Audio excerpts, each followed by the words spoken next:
And welcome back to the Livingston Parish News Weekly Show. Today we are joined by Mr. Jim Chapman of Farrell-Calhoun Paint. Good morning, sir. Welcome to the show. Good morning. How are you today? I'm perfect. Sun's shining and people are painting me, kid. Good. That's good. We appreciate you joining us this morning. Excuse me for clearing my throat there. We, unlike the morning show, we are just going to jump right into it today. Going to ask you first to tell us, you told us a little bit about yourself on the morning show. Now let's hear a lot about you. Family, friends, what you like to do for fun, that kind of thing. Tell us all about it. All right. So, obviously, I'm a 20-year guy at Farrell-Calhoun Paint Company. I was born in Baton Rouge, Louisiana. I married into the Denham Springs community. My wife is a lifelong resident of Denham Springs. Her father was a prominent member of the business community here. He owned several grocery stores in the area. These were AG food stores. So if you're familiar with Rod's Grocery, that was her daddy. Holden's Supermarket was another one of his grocery stores, among others over the years. He eventually sold those to Gerard Landry, actually, many years ago. But just a great family. I fell in love with all of them. And as we discussed prior, ladies here in the Livingston Parish are really ladies, men, whatever. They're very family oriented. And they're not going to leave Livingston Parish, especially a woman when she gets married. She wants to stay at home. So, her husband's got to come here. And that was a great thing for me because as we dated, I really fell in love with the Livingston Parish community. And so it was a great transition for me. I've actually lived here now longer than I lived in Baton Rouge, so over half my life. So I consider myself a non-transplant anymore. Once you hit that halfway point, to me, you're a Livingston Parish guy. Oh yeah, you're a native. I'm a native. You've gone through a lot of the big things that have happened here anyway. Yes. Quick about your family. Your kids and stuff so like that. I have three lovely children. Twin girls that are 14 years old. They attend Denham Springs Freshman High. My son is 16, also attends Denham Springs, but he's at the regular high school. All three are active in the band. I have a music community in my household every night. I got a flute that just plays like crazy. I've got a flag corps girl throwing flags all over the place. And my son plays saxophone, so I'm a very lucky guy. Oh wow, a lot of wind instruments there. Yes. So what do you do for fun? For fun, well, LSU football, like every other good Southern guy and gal. We love our LSU football. I love to participate in that. I collect, believe it or not. I'm a coin collector. I like to collect coins.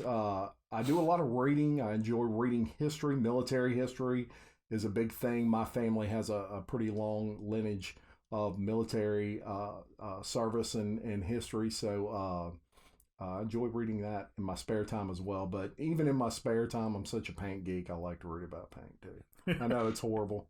Well, I mean, it makes you a better salesperson, right? Yeah, well, definitely knowledgeable. That's for sure. So, you're talking about that. You're talking about being a paint geek, but you didn't start there. No. Tell us a little bit about your humble beginnings, if you will. Well, as we talked about earlier, I got married, and we were in a situation where we just bought a house. We didn't have any children. So back then, $6.25 an hour for me was good money. I mean, that we could live off that. Right.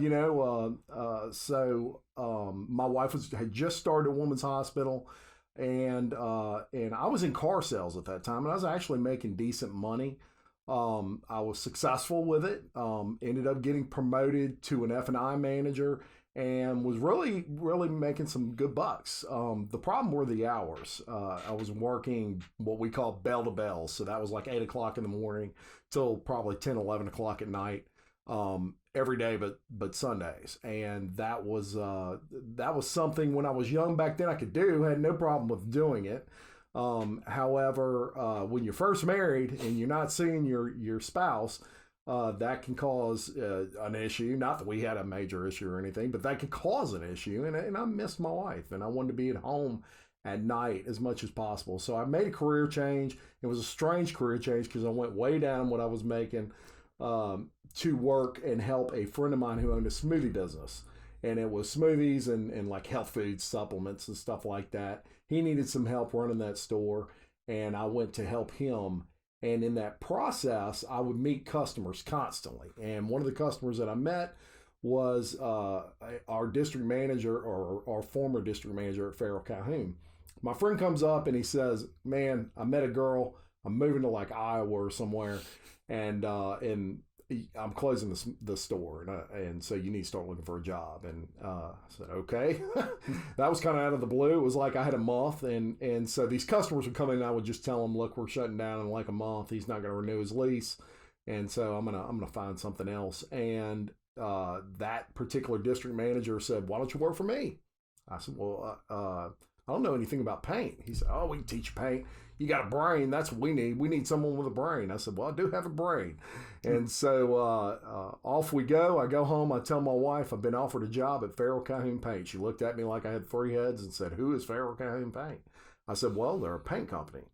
She said, "Jim, you don't know nothing about paint." And I said, "I know, but they're paying money. And right now I don't have a job as of next month. So I'm going to take it, and I'm going to take it until something better comes along." Now, I had some irons in the fire, and there were all kinds of things I could do. But at that point in my life, I was more about discovering myself and figuring out what I wanted to do. I didn't want to jump into corporate America right away, which is what I had my eye on at that time. I wanted to do some things while I could, because I knew there was a time I would have kids. I knew there was a time I would have major bills and I wouldn't be able to explore all my options. So that period in my life was more about finding myself. And so I jumped into Farrell-Calhoun Paint thinking this is just kind of a go-between till I find a real job. Mm-hmm. Well, that was almost 20 years ago. Here I sit today with Farrell-Calhoun Paint, and it's funny how life, I think about this all the time, life sometimes throws you things that if you take advantage of them, you look back in 20 years and you wonder how lucky you were to make that decision. That was such a small, slight part of my life that I thought would never pan out to anything other than a go-between.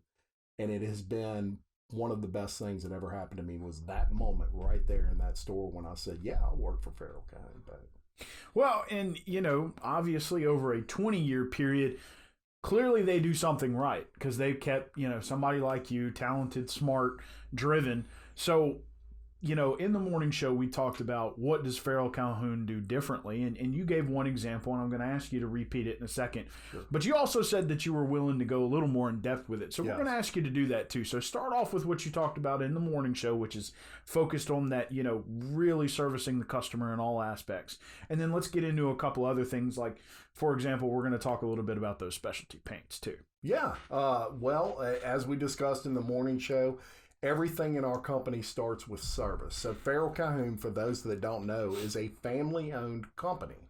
We're based out of Memphis, Tennessee. We have 3 stores locally, 2 in Baton Rouge, 1 in Livingston Parish, right here in Denham Springs. And then we have a location in New Orleans, and we have a location in Lafayette. We have 2 locations planned on the books that'll hopefully open 2020, some point in 2020. We'll talk about that. But as you know, the thing that builds Farrell-Calhoun isn't necessarily the name recognition. That's probably the biggest hurdle I face. We fight against a conglomerate of billion-dollar industries out there that are worldwide, and you know the names. Everybody knows the names. But so we have to have ways to compete. One of the ways in which we compete is our service. We will flat out do things that other paint companies either won't do or are not willing to do. For example, I'm a 24-hour a day, 7-day-a-week rep. It is not rare for me to get a phone call at 8 o'clock at night from XYZ Painting, and they done forgot the color. They're supposed to paint the house the next day. Well, that's where I come in, because I'm an ultra-organized rep. It's only my weaknesses that make me ultra-organized. Because I know that if I don't write something down and I don't file it, I will forget it. And I'm also very paranoid when it comes to how I'm handling my customers. So if you trust me with your paint aspect of your job, I want to make sure I don't let you down. So everything I do goes in a file. both in my computer and a hard copy that I carry around with me. And I can be anywhere in the world, and I can pull out that file and tell you that color. But that's an aspect of service that you're going to get from not only Farrell-Calhoun, but from me specifically, that you're not going to find really anywhere else, or it's rare for sure. Farrell-Calhoun, from a company standpoint, we staff our stores with full-time guys. The biggest complaint I hear about many competitors is, I went in their paint store and there was two guys there that 20 years old, and I asked them what type of paint should I use on my trim, and they had to call somebody to get me the answer. We don't have that problem at Farrell-Calhoun Paint. All of our guys have pretty much a minimum of 10 years experience, most of them 20 years experience in the paint business. So we staff full-time guys that want to do this for life. This is not a go-between job for them, even though it kind of was for me at one point or so, I thought. Most of our guys retire from Farrell-Calhoun Paint, and I would say probably better than 80%. You go and you just never leave because of the company. But from the service aspect, what the customer's getting is a lot of experience.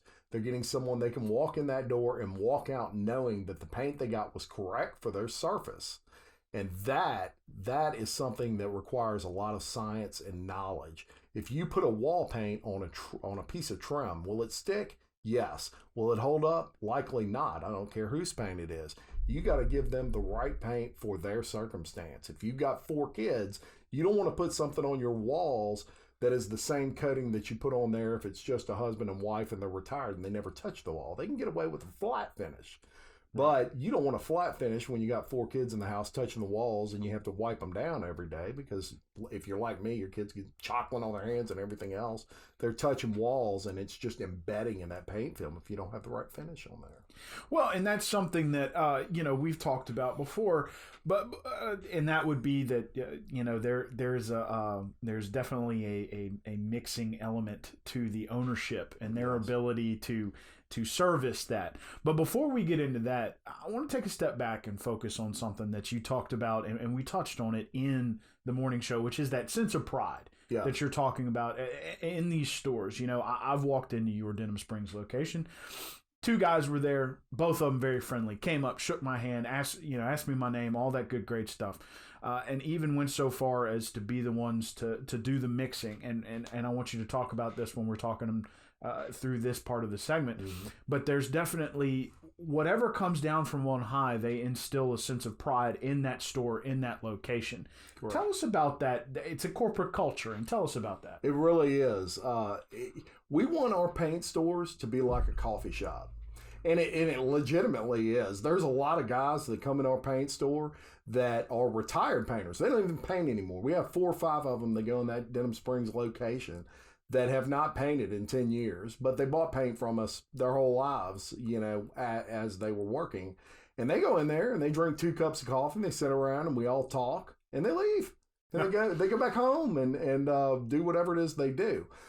Painters will go in there and they're picking up paint, and that paint might be ready, and it's 20 minutes of sitting in that store, just sitting there talking LSU football, what's going on in the paint world, can I get some t-shirts, whatever it is. And so that's a culture that we have developed with our employees where everybody in there are friends.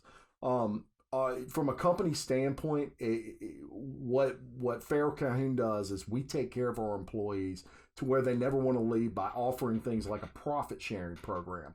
Farrell-Calhoun contributes, we don't have a 401k where we match up to 3% of what you put in and those sorts of things. We do it even better. What Farrell-Calhoun does is we have a profit sharing plan where every year that we turn a profit, which we have turned one since 1981, I think. No. Every year that we turn a profit, and that's since the new owners bought the company from the existing owners. Every year that we turn a profit, we give an amount of that profit back to the employees. Last year, our profit sharing, we contributed 15.8% of profit, which is higher than any other Fortune 500 company in the world, to our employees. It equated to almost $2 million they put in a profit sharing plan and gave back to the employees. So if you're a 28-year-old guy, McGee, and you're working for us, and we tell you in December, which is typically when this comes out, hey, we're going to take 15% of your pay, and we're going to put it in an account for you, and you can have it. It's yours. After 5 years, you're vested. And if you quit the company, if you buy a house, there's certain ways you can take that money out and use that money. Otherwise, it sits in there till you retire. And that's why our probably average retirement age is under the age of 60 years old with Farrell-Calhoun Paint. That is unheard of for a family-owned company. It's unheard of for corporate companies now. Yeah. Very rare. And we have been over 15% contribution to our profit sharing plan probably for at least 10 years. That's impressive. It's unbelievable. And it goes to me, it speaks to the unselfishness of our company. They care about their employees. Farrell-Calhoun's owners will be the first ones to tell you we are successful because of the people we put in those stores and the people we hire. And the paint can be great, McHugh. It can be the best paint ever made. If you don't have employees in there pushing that product and explaining to people the difference, you're not going to be successful. Well, let's talk about that. You got those employees in there, and we're going to get into the individual paints in just a second, but want to talk about something that you brought up in the morning show, which is a PhD in mixology. So you guys do manual tinting. Tell us about that process and tell us why. Okay, I'm going to dive into that. So if you go in a typical paint store nowadays, you're going to see electric tint machines. Electric tint machines are great. You can slide a gallon of paint under it. You type in the color, and it just goes and shoots all three colors in there at once. Takes about 10 seconds. You pull it out, you mix it, it's done. We use manual tint machines. There are several reasons for this. The first reason is the accuracy of a manual tint machine. If McHugh comes in there and he gets 2 gallons of paint for his bedroom, and he paints those 2 gallons and he runs about a quart short, he comes back, he says, man, I need another gallon. I'm a little bit short, and I tint that with a manual tint machine. He's going to be able to keep on going, and you'd never know it. You'd never know he ran out of paint. With an electric tint machine, the problem is that you don't have consistency from can to can. So you have to, and we recommend you do this as well, but you have to box your paint and hope you don't run out. If you run out, you go back, you're probably going to get what we call picture framing, where you can see where you stopped and see where you started again. And that's bad. That's not a good, you might as well put another coat of paint on the wall. That's the only way you're going to fix that. So we do those manual tint machines, but there's other reasons we use them as well. When those break down, it's a fix of replacing a canister. The canister seals might have worn out. So you replace canister, it's $100. When an electric tint machine breaks, it's about a $2,000 to $10,000 fix. Right. And they do break often.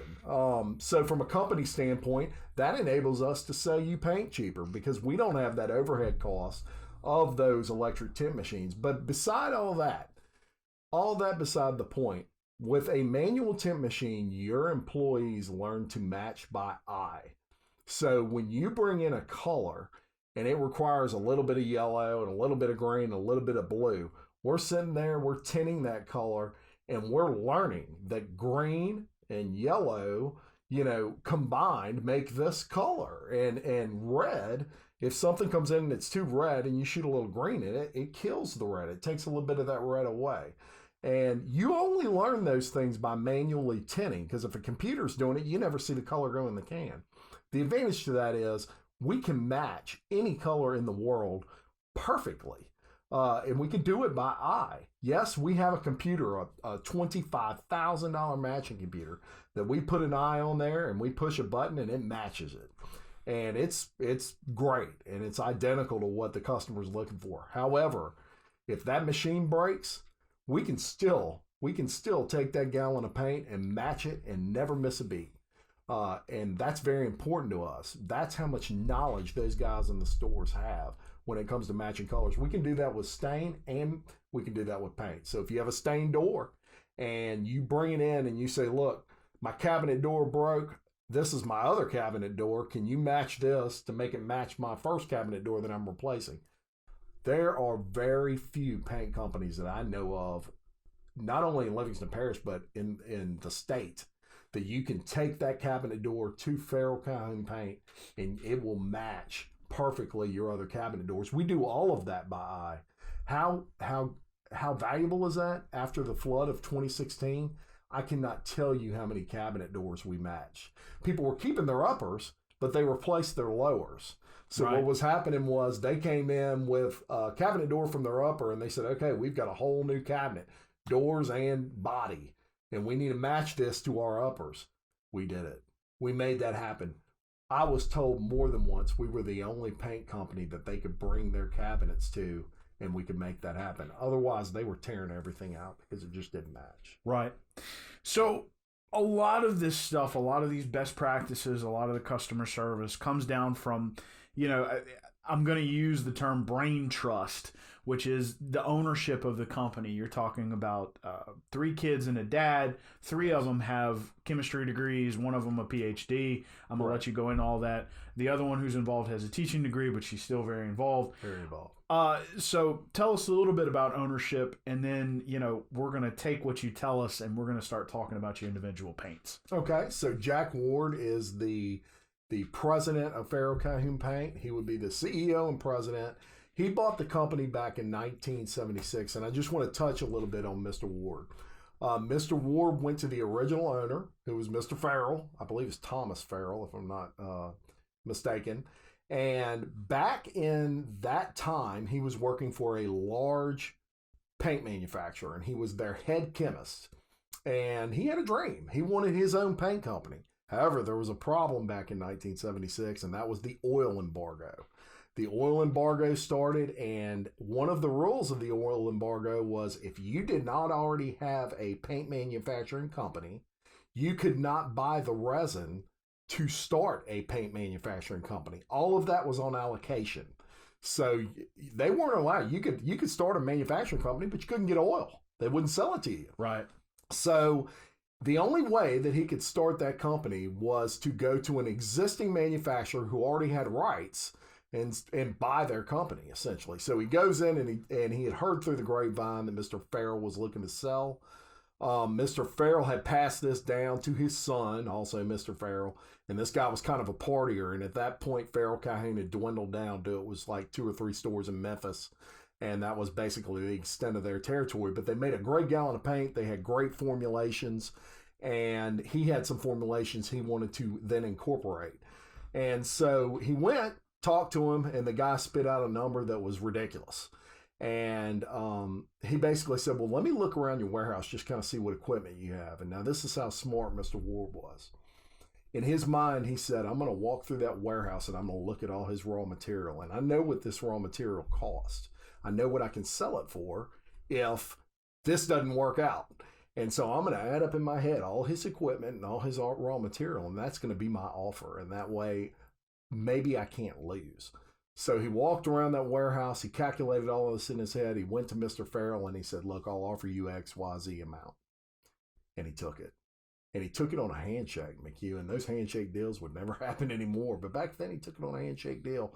And Farrell-Calhoun was so successful that first year Mr. Ward owned the company that they had to take out a loan to pay the taxes. Just an amazing story.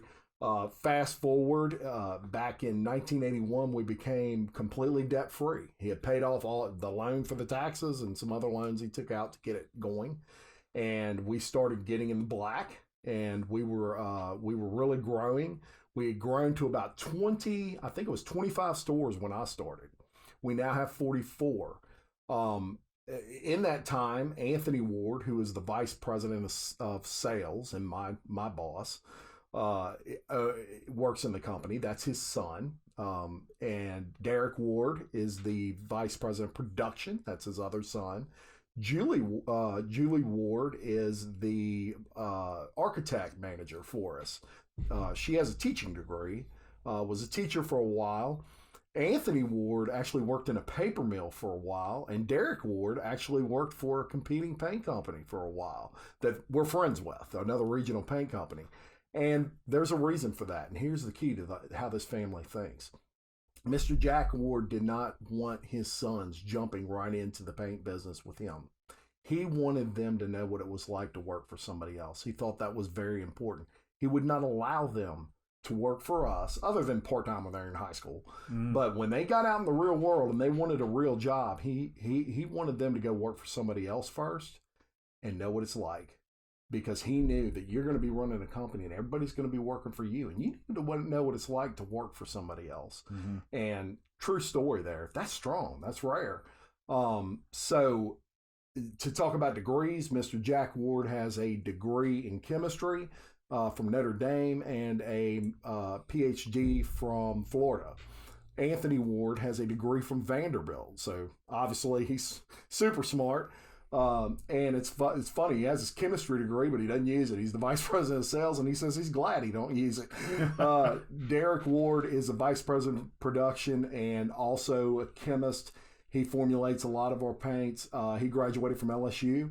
Julie Ward, same way, graduated from LSU as a teacher, and she is now our architect rep, does a fantastic job, and they are really the pillar of our company and the reason our employees work there.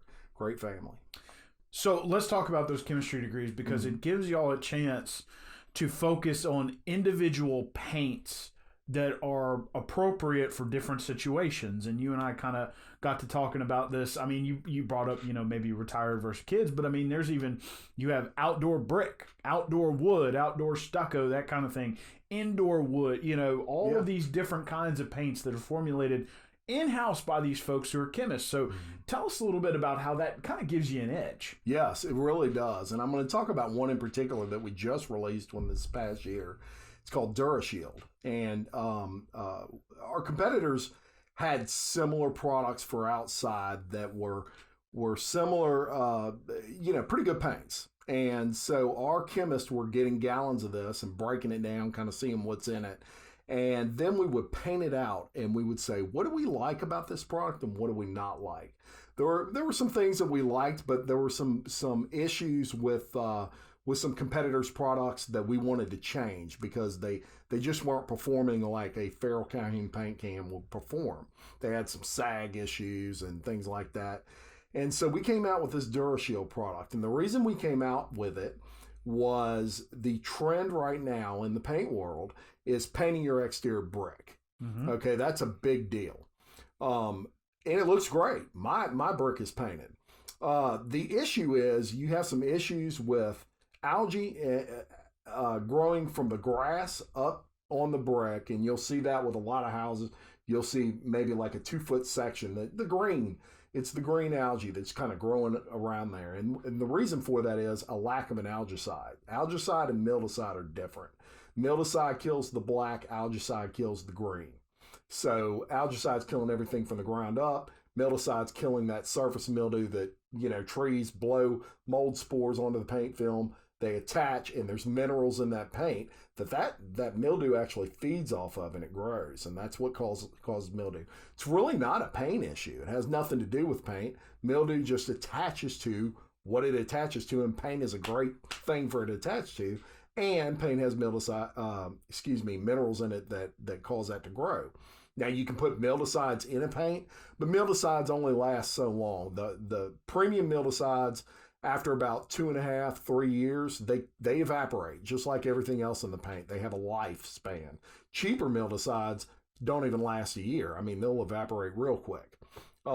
So we came out with this product that has a mildicide and an algicide in it. So it not only kills the stuff that grows from the bottom, but it kills the surface mildew, and it has the best mildicide you can possibly put in it. So you're going to get that life out of it that is technically the longest life you're going to get out of any paint can as far as that mildicide protection.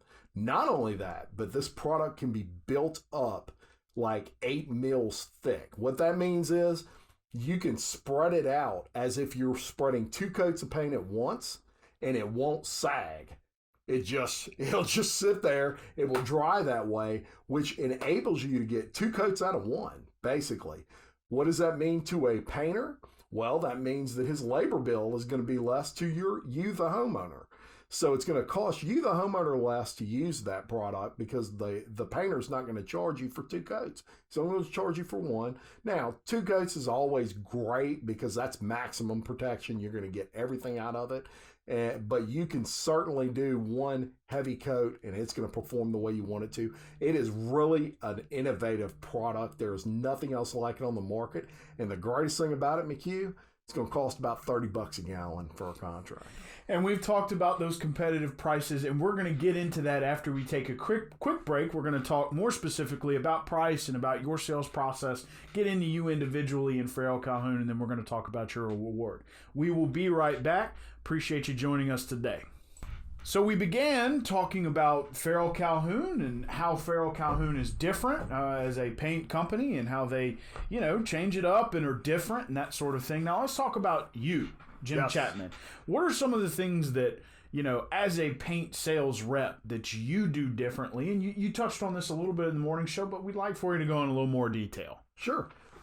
So as we talked about in the morning show, I saw many years ago that realtors had it right. They were promoting themselves as well as the company they work for. What I seek in Livingston Parish is to have a good tie-in there between who I am and who Farrell-Calhoun is. And the reason for that is I wanted to separate what I offer from that of what another sales rep from maybe another competitor might offer, but also the fact that, with Farrell-Calhoun Paint, you get me. Now, some people might say, I don't want Jim, I just want the paint. But there's a lot of intricacies to what I do that hopefully, history has shown a painter benefits from. I am very educated in the paint world. I spend a ton of time focusing on the science of paint. So I read a lot of articles. I look at a lot of tests. I do a lot of my own independent studies. I'll paint out test boards with a competitor's product on one side and our product on another side. I'll sit it in my backyard for 2 years and then I'll pull it back up and I'll make notes of the differences. And then I'll put those in my car. And when I'm calling on a customer and that particular customer might be using a competitor's product, I'll pull that test board out and I'll show them the difference after 2 years between those if it's an exterior, for example, and we're looking at the mildew difference. Also, from an aspect of myself and what I bring to the paint world is I try to promote myself through social media, which then in turn promotes a painter or a particular business. The way I do that is I'm very active on Facebook with talking about, I'll do a little podcast similar to this where I talk about application of paint coatings, things that homeowners may not be aware of that are products they can use for a particular issue that they're having. I find that when a homeowner or even a painter comes into a store, a painter's job from his aspect is to apply that paint. A painter can make a paint work to their benefit. In other words, they want it to spread out a certain way. They don't want it to splatter when they roll it on a wall. And they know which paints are good for that, which are not. And they also know how to make that work to where they can kind of keep that paint from splattering on them. Believe it or not, paint splatter is a big issue with painters. I am the science guy. So I'm the guy, the difference between me and the painting contractor is I'm the guy that the painting contractor comes to when he's trying to figure out the science of what's going on. Usually he'll come to me and he'll say, look, I've got a homeowner, for example, and their paint's peeling on their trim, and I don't know why. I did everything right, and I need you to come look at it. And I'll go look at it, and I will diagnose that issue. But the advantage to me is I won't only diagnose the issue, I will give you the answer in how to fix it.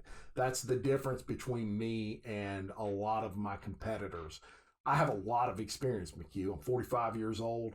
I've been selling paint for nearly 20 years, and I have seen pretty much all of it at one time or another, and I have learned from that. So what I bring to the table is if you have an issue, I'm not only going to tell you why you have the issue, I'm also going to tell you how to fix it. That's the most important thing. Most people could care less that the reason their paint is bubbling on the outside of their house is because over there by their shutter, they have a caulk that has shrunk and that water's got behind the paint film and just pulled it out. You know, the sun pulls moisture out of a surface. It causes it to bubble. And it's funny, you go up to the bubble and you pull it and water pours out of it. But I'm not just going to tell you that part because you don't care about that part. What you care about is how do I fix it and keep it from happening again? Well, you got a caulk all around this shutter, and that's going to keep that paint from kind of dripping down the line of that shutter and getting behind that paint film and causing it to bubble. And that's where the advantage to me is. A lot of paint reps today don't know the solution. Some of them know the problem. Now, there's some out there that do, but most are new in the business. They're younger guys. They're 25 years old. They're full of vinegar. And what they're going out there to do is just open accounts left and right. And that's great. And we all have to do that. And I was at a point in my life where that's all I did. But at some point, you've got to learn the science behind that paint. And I can guarantee you I know the science behind that paint. Tell us a little bit about your sort of early sales work. You were just talking about opening accounts and how you've kind of grown as a salesperson. Yeah, so when I first started, I had a small territory.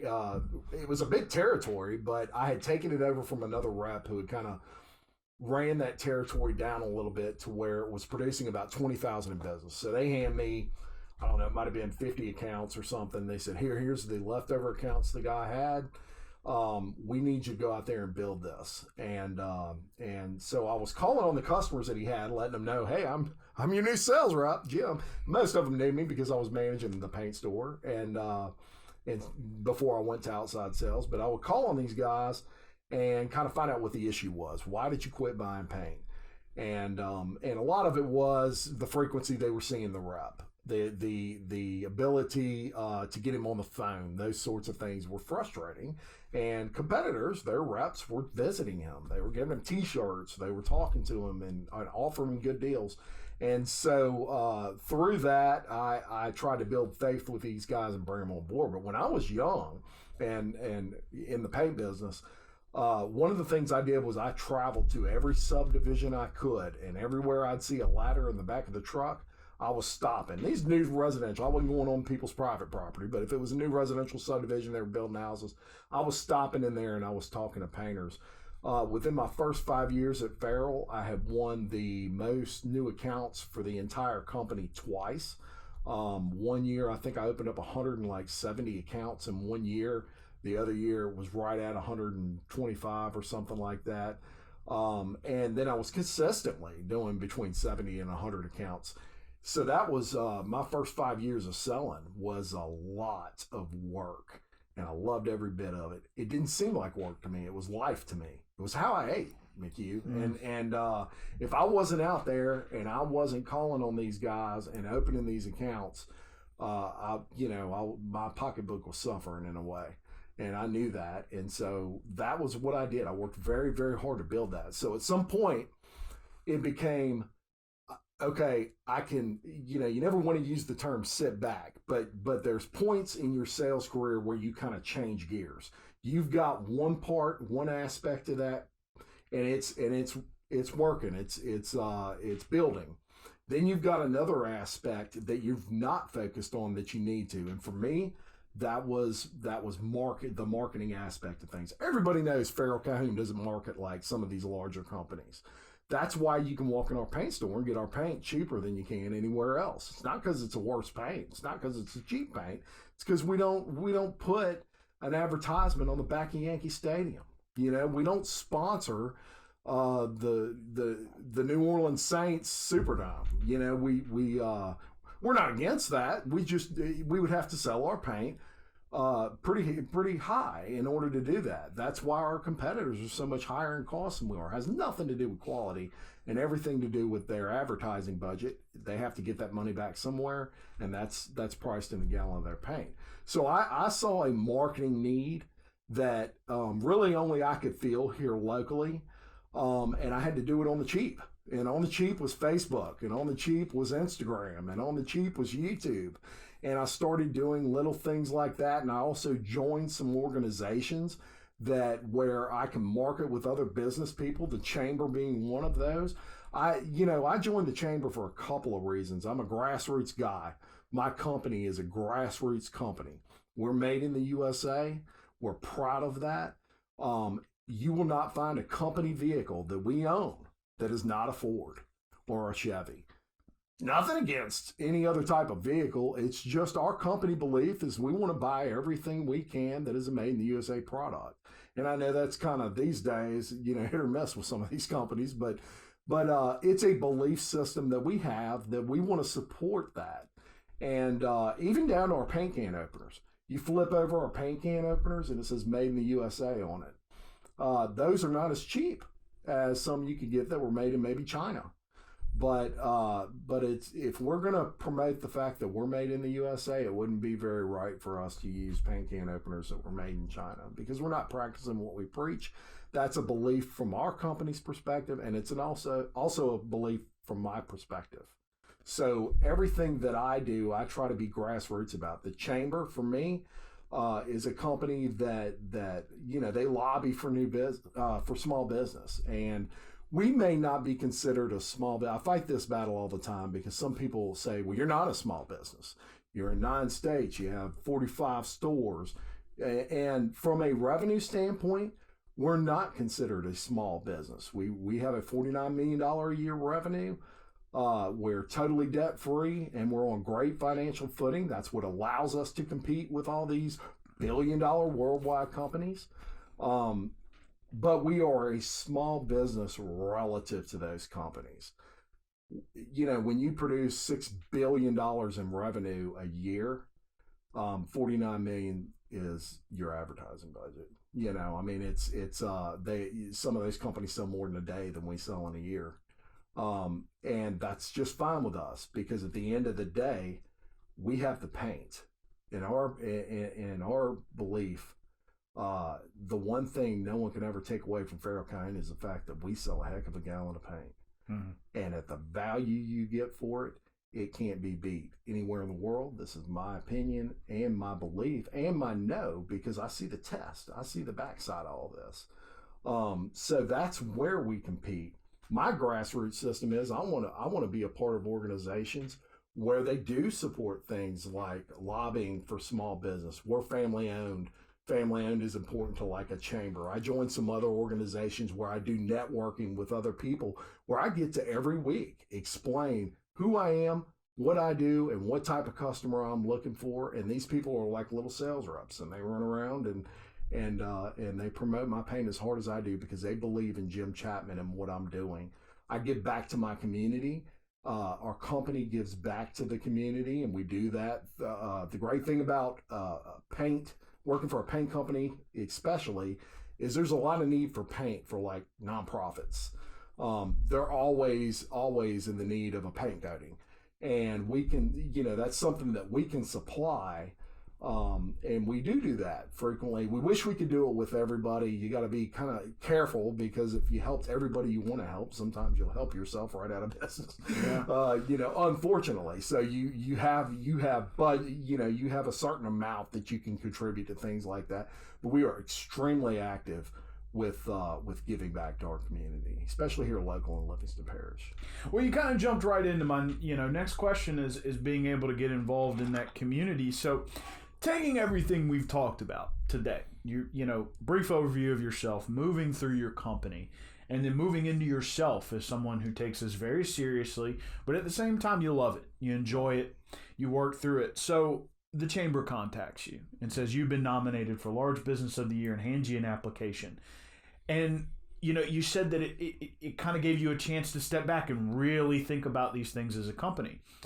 You go to the meeting. This would have been Wednesday. We're recording this on Friday the 17th. It would have been Wednesday the 15th. You're not real sure if you're going to win or not. You bought a table, right? Decorated it. You're sitting there. And then all of a sudden, April Weir, CEO of the chamber, starts reading off the things that you put down about Farrell-Calhoun. And see, you're smiling already. Calls your name. How does that feel? Short of, and I say this with all honesty, and this is something I hope this podcast relays to everyone else of the importance of this. Short of my children being born, short of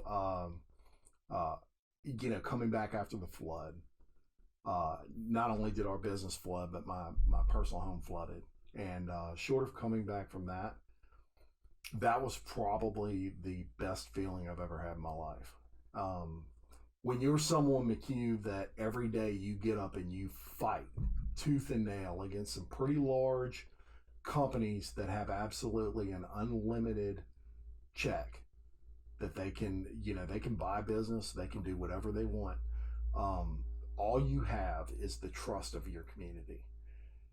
That day, when that was announced, the first thing that went through my mind was, the people of this community trust me that much. It is probably overpassionate. Some people might look at that and they might say, I mean, come on, It meant the world to me, because when you fight for 20 years to get that respect, you don't take it lightly. Mm-hmm. And I feel an enormous responsibility to live up to that. I can't tell you how much it meant to me for the chamber to honor me that way, because everybody in the chamber I have an enormous amount of respect for. Mr. Blunt does so much for this community with the litter initiative. He's an excellent builder to start with. He's a part of the litter initiative, really came up with that concept, and he was honored at that same event. And I was just proud to be, in the same room with that man getting honored, and myself and my company getting honored all at the same time. But it goes beyond Mr. Blunt. There's so many people in there. Candy Forbes passing the gavel. I was honored to be a part of that. Everybody in that room I respect, and these are peers of mine. And, for me to represent the large business of the year for Livingston Parish, to me, there's not much that can top that. Well, and as I told you, I was standing there off to the side taking pictures, and I remembered when you were walking up, I said, I wonder if he knew. And then you turned around and had this giant smile on your face. And I said, I don't think he did. I caught that on camera. Like I told you, though, on the viewfinder, I'm never real sure if it's going to translate onto the screen, but it did. It did. And I knew nothing about it. I had no idea that I knew I was nominated. I knew I filled out the form to qualify.